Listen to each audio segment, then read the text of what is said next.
The heat came first, before the man, before the mercy, before any of it. There was just heat, the kind that rises off the ground in waves, warps the fence posts till they look like they're swaying, like even the wood is too tired to stand straight. I remember staring at that land through the shimmer and thinking, this is what the end of the world looks like.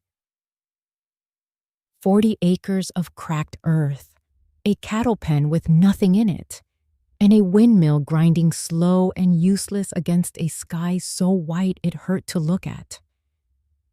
July of 1885. I know that now. At the time, I didn't know the month, the day, or honestly, I didn't much care. My daughter, Ellie, she was 5, had her fingers twisted in the back of my dress so tight I could feel her little knuckles pressing through the fabric.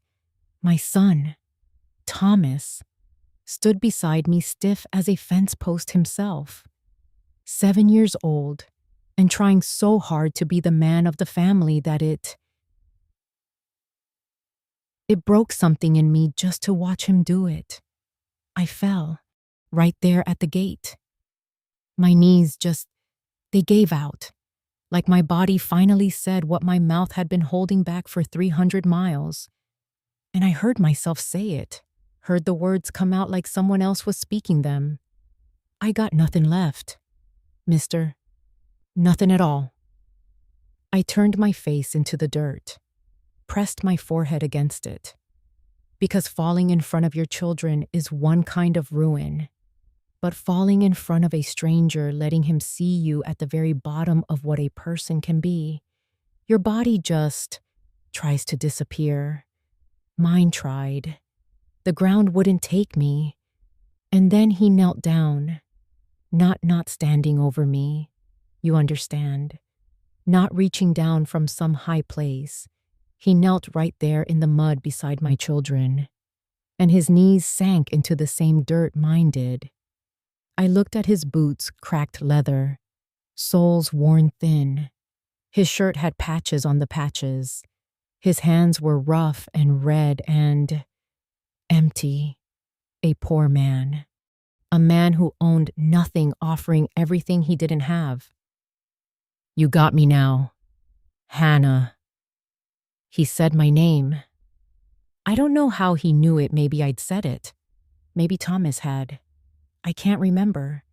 But hearing it in his voice made me flinch. Because kindness from a man with nothing is, well, it's harder to refuse than charity from a man with plenty.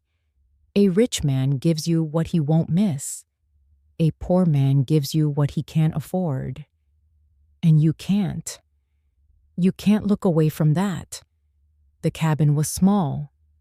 Smaller than the one I'd lost.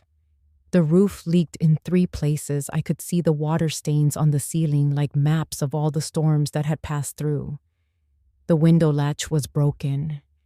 The straw mattress smelled like dust and old hay. I put my children to bed. Ellie fell asleep before her head touched the pillow. Thomas lay rigid, eyes open, watching the door. I bolted it. The lock was iron, heavy, and the sound it made, that thick clunk, I felt it in my chest. I stood with my back against that door and I breathed. Just breathed. I told myself, stay until the children are strong enough. Then move on. Don't owe anyone. Don't need anyone. I locked that door like it could keep out everything I was afraid of. It couldn't. But that night, my children slept under a roof. That was enough. It had to be. Morning light came through the cracks in that roof like fingers poking through, testing whether I was still there.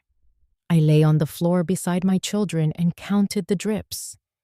3 steady ones in the corner, one slow one near the window. I counted them the way you count debts, each one a thing owed, a thing I couldn't fix with my own hands. Ellie tugged my sleeve. Mama, are we staying? For now, I said. The most honest thing I could give her. The most I could promise anyone. When I opened the door careful, like something might be waiting on the other side, there was a tin pail of water and a cloth napkin wrapped around 3 biscuits, just sitting on the step. No knock, no note, no man standing there expecting gratitude. I picked them up and, you'd think I'd be grateful. And I was, somewhere underneath. But what I felt on the surface was fury. Because that kind of tenderness, the kind that doesn't ask to be seen, that's the kind that gets under your skin. That's the kind you can't defend against. We ate. The biscuits were plain but honest. My children chewed slow, making them last. And I watched their faces and thought, I should feel thankful. Why do I feel angry? Later, I stood at the window, the one with the broken latch, and watched him. Caleb Whitmore. Though I didn't use his name in my head yet. He was mending fence along the south line, and I could see from 50 yards that he was thin. Not starving thin, but surviving thin. The kind of thin that means a man eats last and eats least, and doesn't complain about either. His herd was gone. I'd heard that from the road. Folks said he'd lost half to the winter of '84 and the rest to plain bad luck. 40 acres of dust and hope, they said. And I watched him stretch to set a post, saw his ribs press against his shirt, saw the way his pantry I'd noticed that morning held 3 cans and a half sack of flour and nothing else. A man rationing what he had to feed 4 people instead of 1. That changed my calculations. I know how to refuse a rich man's charity you just hand it back and walk tall. But I don't know how to refuse a poor man's kindness. There's nothing to hand back. There's just the giving, raw and plain and terrible. I started cleaning the cabin. Not for him, for me. Because filth feels like surrender. And I wasn't ready to surrender anything else. He asked nothing that whole day. Not a word. Not a glance that lingered too long. Just the water and the biscuits and the sound of his hammer in the distance. That frightened me more than if he'd asked for everything. There were seed packets in the back shelf of that cabin, dried out, old, labels faded to ghosts of what they'd been.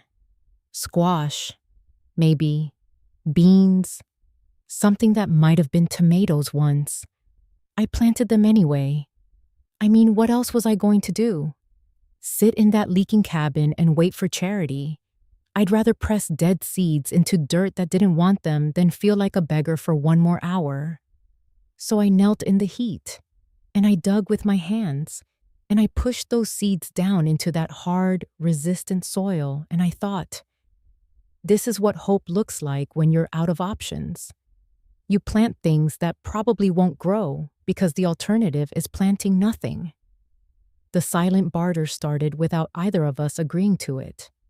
I cooked a pot of beans, his beans, from his pantry, which made me feel like a thief and a housewife at the same time. Left it on his porch step. Next morning, there was firewood stacked by my door, cut clean, stacked neat. Neither of us said a word about it. 2 proud people pretending coincidence. That's what we were. The heat wave made everything worse. The air was so thick and still you could practically chew it. We met at the well one afternoon, and the first real words between us since that first night were well. They were an argument.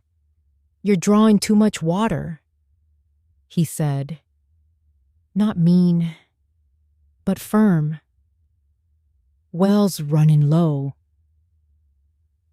"Your well rope's frayed halfway through," I said right back. "Someone's gonna lose a bucket. Or worse." He looked at me. I looked at him. Both of us right. Both of us too stubborn to say thank you for noticing, because that would mean admitting we were watching each other. Paying attention. Caring. He fixed the rope. I used less water. Nobody mentioned it again. But the thing that really got to me, it was the children. Thomas started following Caleb to the barn in the mornings. Not asked, not invited, just trailing behind him like a shadow with two big boots. And Ellie, my Ellie, who hadn't smiled in months, she sat on Caleb's porch step one afternoon and showed him a beetle she'd found. And he leaned down and looked at it like it was the most important beetle in the territory. Ducklings. They followed him like ducklings. And I stood behind the cabin wall, watching with my hands clenched at my sides because I couldn't decide if that was beautiful or the most dangerous thing I'd ever seen. That night, I locked the door again, but I noticed, and I hated noticing, my hands were slower on the bolt. Here's what I learned about Caleb Whitmore in those weeks. And I learned it not from conversation. Lord knows we barely spoke 10 words a day, but from watching his hands. He tested a fence post with his palm before hammering, pressing it gentle, the way you'd check if bread was done. He held a hammer low on the handle. Patient strokes, never rushing, never forcing. When Ellie brought him things, beetles, feathers, a rock she thought was pretty, he took each one and held it like she'd handed him gold. He removed his hat when he spoke to me, every time, even if it was just to say the well was full or the weather was turning. That small courtesy from a man who had nothing it undid something in me. Every single time. The domestic choreography between us grew tighter without either of us planning it. I left Stu on his porch in the evening. By morning, the pot was washed and sitting by my door with wildflowers in it. Wildflowers. In that heat, on that dead land, the man found wildflowers. I stood there holding that pot, and my hands went still. Because my husband, my William, he used to leave things on the table for me too. Not flowers. He wasn't that kind of man. A good man. A steady man. But not one who thought of beauty. He'd leave a coin. Or a note about the feed order. Or once, near the end, a list of debts he didn't want me to find after he was gone. Caleb Whitmore left wildflowers in a cook pot. And the difference between that and everything I'd known before was so sharp it cut the place inside me I'd been keeping locked. Not open. Just nicked. Just enough to sting. I almost smiled. Caught myself just in time. And then one afternoon, my children laughed. Both of them, in the yard, chasing a barn cat that had no business being that fast. Thomas was actually running, not walking careful and stiff like a little old man. Ellie was shrieking the way 5-year-olds do when joy just erupts out of them like a fountain they can't cap. And the sound, honestly, It hit me like a fist, right in the center of my chest, because I hadn't heard that sound since before the funeral, since before the farm failed and the money ran out, and we started walking. Joy shouldn't hurt that much, but it does when you really know. In your bones, how easily it disappears. That evening, I saw Caleb on his porch, just sitting there, watching the sun go down, his hat resting on the rail beside him. His face held the same expression I saw in my own reflection when I thought nobody was looking hollowed out, emptied not from hunger, but from having no one to hand the sunset to. I told myself I was only noticing him because I notice everything, that I watched for him in the mornings out of habit, not hope, that the wildflowers didn't mean anything. That was the first lie I caught myself telling. The storm came like a held breath, finally let go. Wind first slamming into the cabin walls so hard the whole structure shuddered. Then the rain, not gentle rain, not the kind that whispers on the roof and lulls you to sleep. This was rain like applause, like the sky had been watching all summer and finally decided to respond with everything it had. The roof gave up in 3 places at once.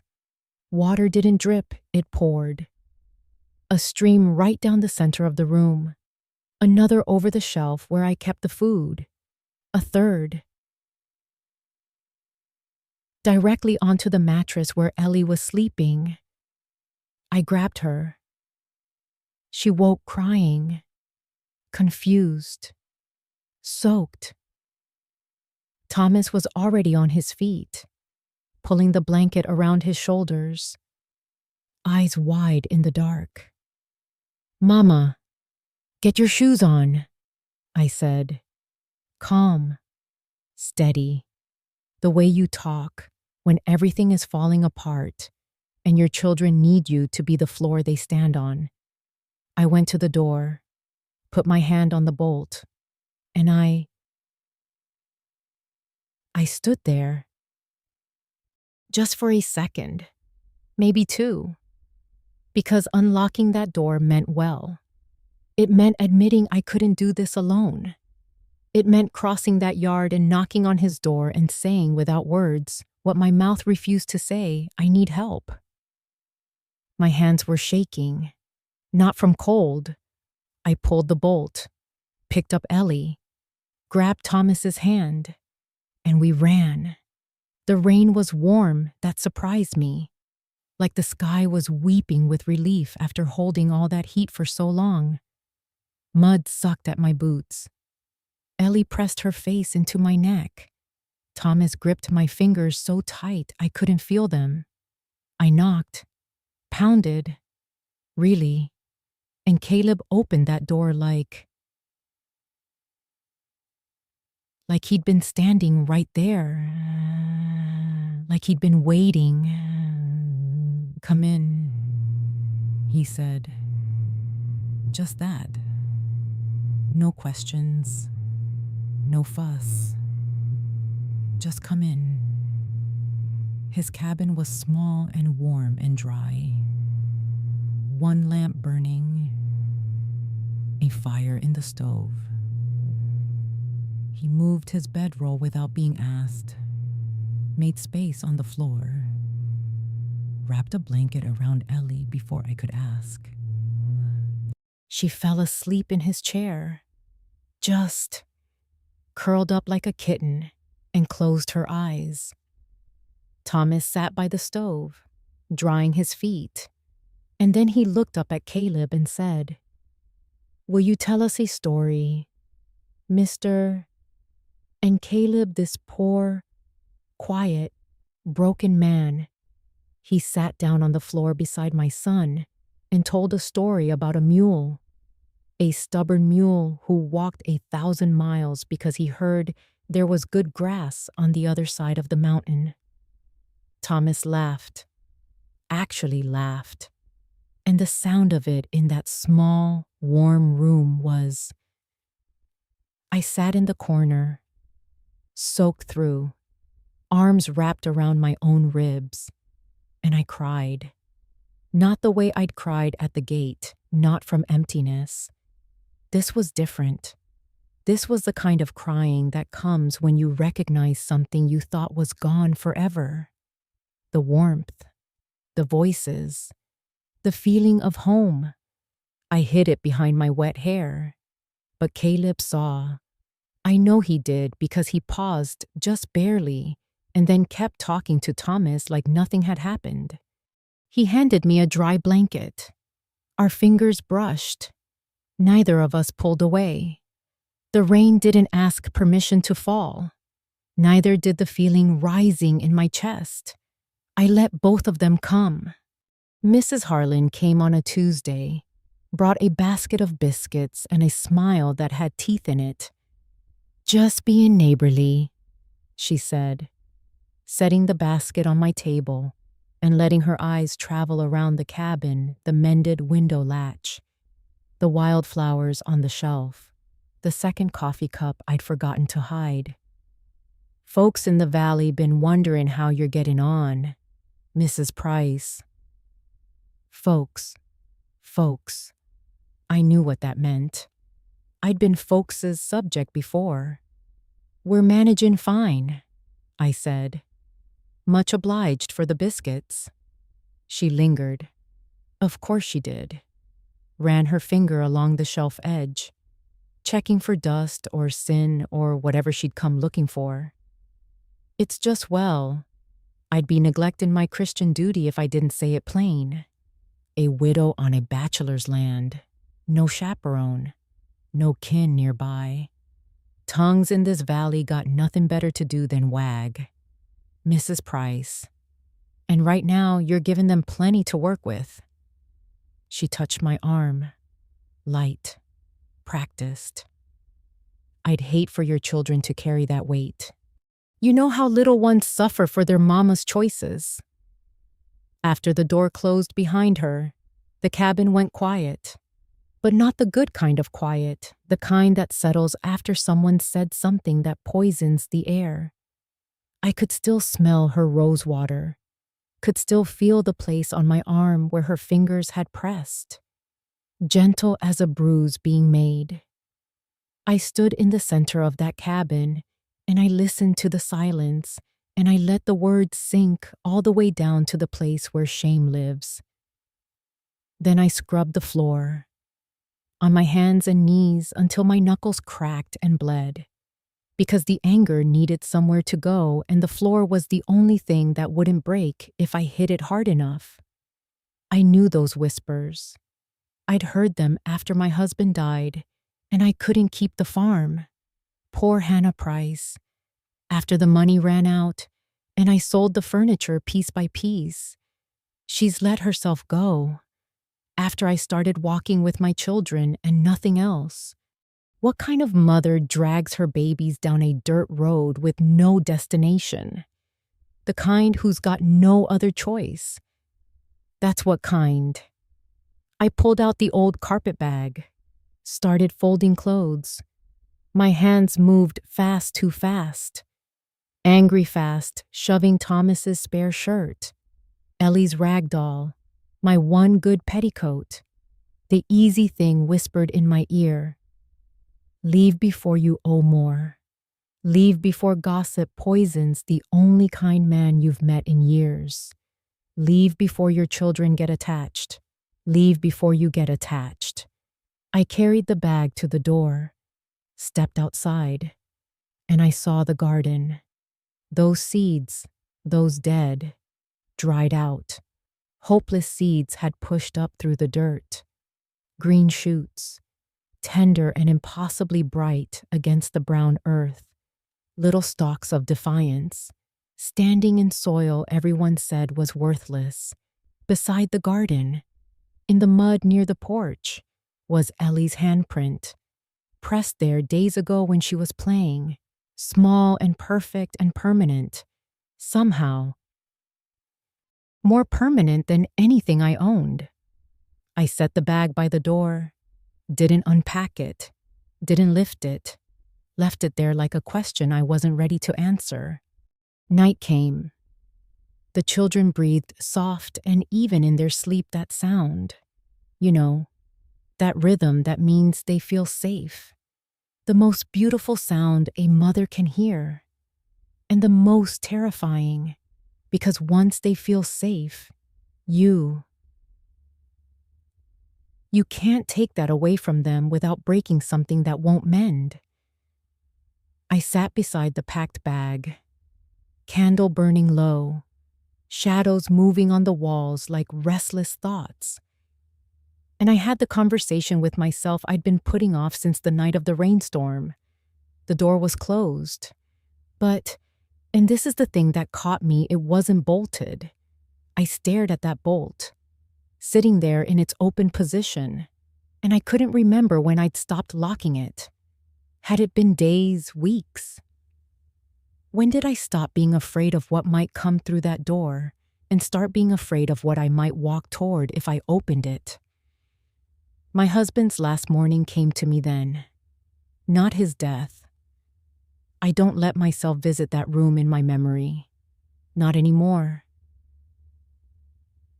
But his last ordinary morning, the way he put on his hat, the way he said, "Back by supper, Hannah," the way I said, "I'll keep it warm."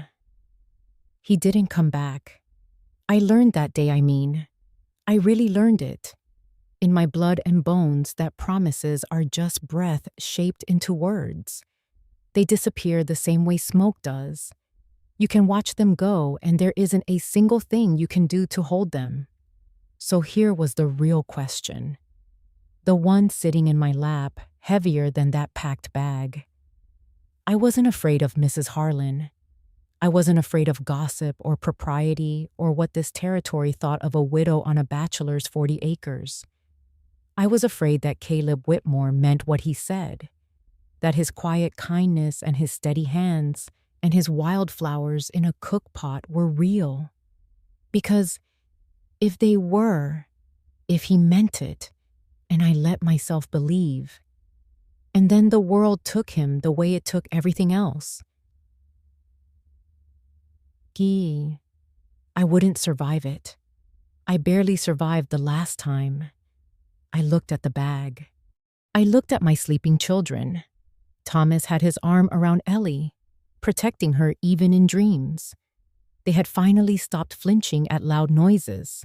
They had finally started laughing again. I didn't unpack the bag, but I didn't lift it either. I sat there all night with the uncertainty. And honestly, that was the hardest thing I'd done since I arrived at Caleb Whitmore's gate. Harder than falling, harder than asking for help. Just sitting, with the not knowing, with the possibility that this could be real. By morning, the bag looked smaller, or maybe I looked bigger. I couldn't tell which. February 14th. Valentine's morning. The cold was clean sharp and honest, the kind that bites but doesn't lie about it. First light came in silver, not gold, and the frost on the ground looked like someone had scattered salt across the yard. I opened the cabin door for air, for light, for the habit I'd built of looking across the yard each morning to see if he was already up. And there on the step was a folded piece of paper. No ribbon, no seal, just paper, creased once down the middle, with my name on the front in handwriting that slanted to the right like it was trying to reach somewhere it hadn't arrived yet. I picked it up, stood there in the doorway in my bare feet on the cold plank floor, unfolded it. Hannah, I ain't got land worth much. 40 acres of dust and the stubbornest soil in the territory. I can't promise you riches or a fine house or the kind of life you deserved and didn't get, but I promise you'll never go hungry. I promise your children will have a roof, one that don't leak. Soon as I can manage it. I promise to stand beside you every morning till the Lord says otherwise. I ain't much, but I'm here. And I ain't going nowhere. Caleb. I read it 3 times. The first time, the words blurred because my eyes were doing what they do when something cracks the place inside you that you've been guarding. The second time, the tears fell right onto the paper, and I watched the ink soften where they landed. And I thought, even his words are dissolving. Even this will disappear. But the third time I read it steady, clear-eyed. And what I saw was a man who led with his poverty. Not his strength, not his capability, not some grand declaration of what he'd build for me. He started with what he didn't have. I ain't got land worth much. And then he offered what he did: his word, his presence, his mourning. I turned around and looked at the bag. That bag I'd packed weeks ago. That question I'd left sitting by the door unanswered. I unpacked it. Slow, deliberate. Each item returned to its place: Thomas's shirt back on the hook, Ellie's rag doll back on the mattress, my petticoat folded back into the shelf. Not impulse, not emotion sweeping me off my feet like some penny novel. This was the most considered decision I'd made since the day I chose to keep walking after the funeral. I opened the door, wide, felt the February air hit my face and fill my lungs, and I held it there, cold and clean and real. And I walked. The frost crunched under my bare feet. Each step stung, and I let the cold remind me that this was not a dream, that I was awake and choosing with every step across that frozen yard. My breath hung in the air between me and his cabin, small white clouds that formed and disappeared, past the garden where green things pushed up through frost like fists, past the well where we'd argued about water, past the fence line he'd mended and I'd pretended not to notice. Caleb was on his porch, hat in his hands, standing there like a man who'd offered everything he had and expected nothing back. I don't need land, Caleb, I said. And my voice was steady, warm. The voice of a woman who'd finally stopped fighting the one thing that could save her. Not him. The willingness to trust again. I need a man who keeps his word. He didn't sweep me up, didn't shout. He nodded slow, like a man who'd just been handed something sacred. And I suppose he had. February settled in around us like a quilt, cold at the edges, warm where it mattered. I want to tell you it was perfect after that the land turned green overnight and the money appeared and the roof fixed itself and we lived some kind of storybook life. But I'd be lying. And I made a promise to myself somewhere on that 300-mile walk that I'd stop lying. Even the pretty kind. The land was still poor. 40 acres of dust don't become paradise because 2 people decide to be happy on them. The winters would still come hard, and the summers would still come harder. And there'd be mornings when the well ran low and the fence broke again, and we'd look at each other across that stubborn ground and wonder if this was enough. But, well, the garden grew. Those impossible seeds, the ones I planted out of desperation more than hope, they pushed up through that resistant soil like they had something to prove. Beans first, then squash, then something that turned out to be tomatoes after all. I stood over them one morning and thought, even dead things can surprise you if you give them honest ground. Caleb fixed the roof. Took him 3 weeks and more cussing than I'd expected from such a quiet man. But he did it. Ellie helped handed him nails one by one, standing on a crate to reach, serious as a judge. Thomas carried the boards, too heavy for him, really. But Caleb never said so, just walked slower so the boy could keep up. 2 coffee cups on the porch every morning now, his black, mine with the little bit of honey he traded the Brewster family for. We sat there in the early light and didn't always talk. Sometimes the silence between 2 people says more than words ever could.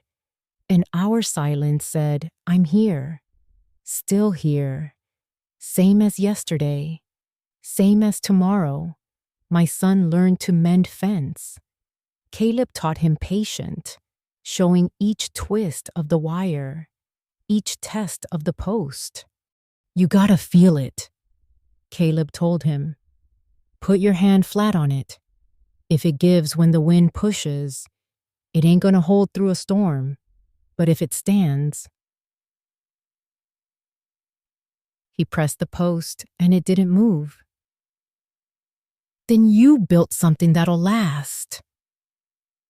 Thomas put his own small hand on the wood, testing it the way Caleb had. Looked up with those serious eyes. That's like a promise, ain't it? If it holds through the storm, it's a real one. Caleb went quiet. His hand rested on the fence post for a long moment, and then he looked at my boy. Really looked at him and said, Yeah, son, that's exactly right.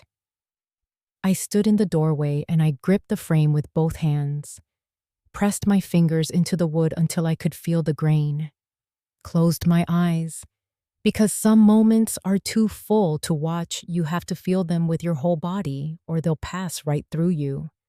Mrs. Harlan still talked. I reckon she always would. But somewhere between February and the first real thaw of spring, other voices started talking louder. The Brewster wife brought seeds for my garden. The pastor's daughter brought a primer for Thomas. One by one, the people who'd been watching from a distance started stepping closer. And what they found wasn't scandal. It was just 2 people doing the hard, quiet work of building a life from pieces. Is a man's promise worth more than a man's property? I think about that question sometimes. Sitting on the porch with my honey coffee, watching the light change over 40 acres that'll never make us rich. And my answer is this. A deed to land can burn, a herd can freeze, a bank can fail, and a roof can leak, and everything you thought was solid can turn to dust overnight. I know, because I've watched it happen, but a promise kept daily. That's the only wealth that compounds. It grows a little every morning when he's still there. A little more every evening when he comes home. It's not dramatic. It's not the stuff of big speeches or grand gestures. It's a man fixing a roof and teaching a boy to mend fence and leaving wildflowers in a cook pot because he knows that beauty matters, even on 40 acres of dust. Caleb Whitmore taught me that, or maybe I taught myself. The morning I chose to believe him, the door stays open now. I leave it open during the day, and the February air comes in. And sometimes the children's laughter comes in with it, and sometimes just the sound of a hammer in the distance steady, patient, building something meant to hold. I don't lock it anymore. Don't need to. There's nothing out there I'm afraid of. And everything I need is right here, on this hard, stubborn, beautiful land. In this life we built from the pieces of 2 broken ones. The door stays open. It stays open still.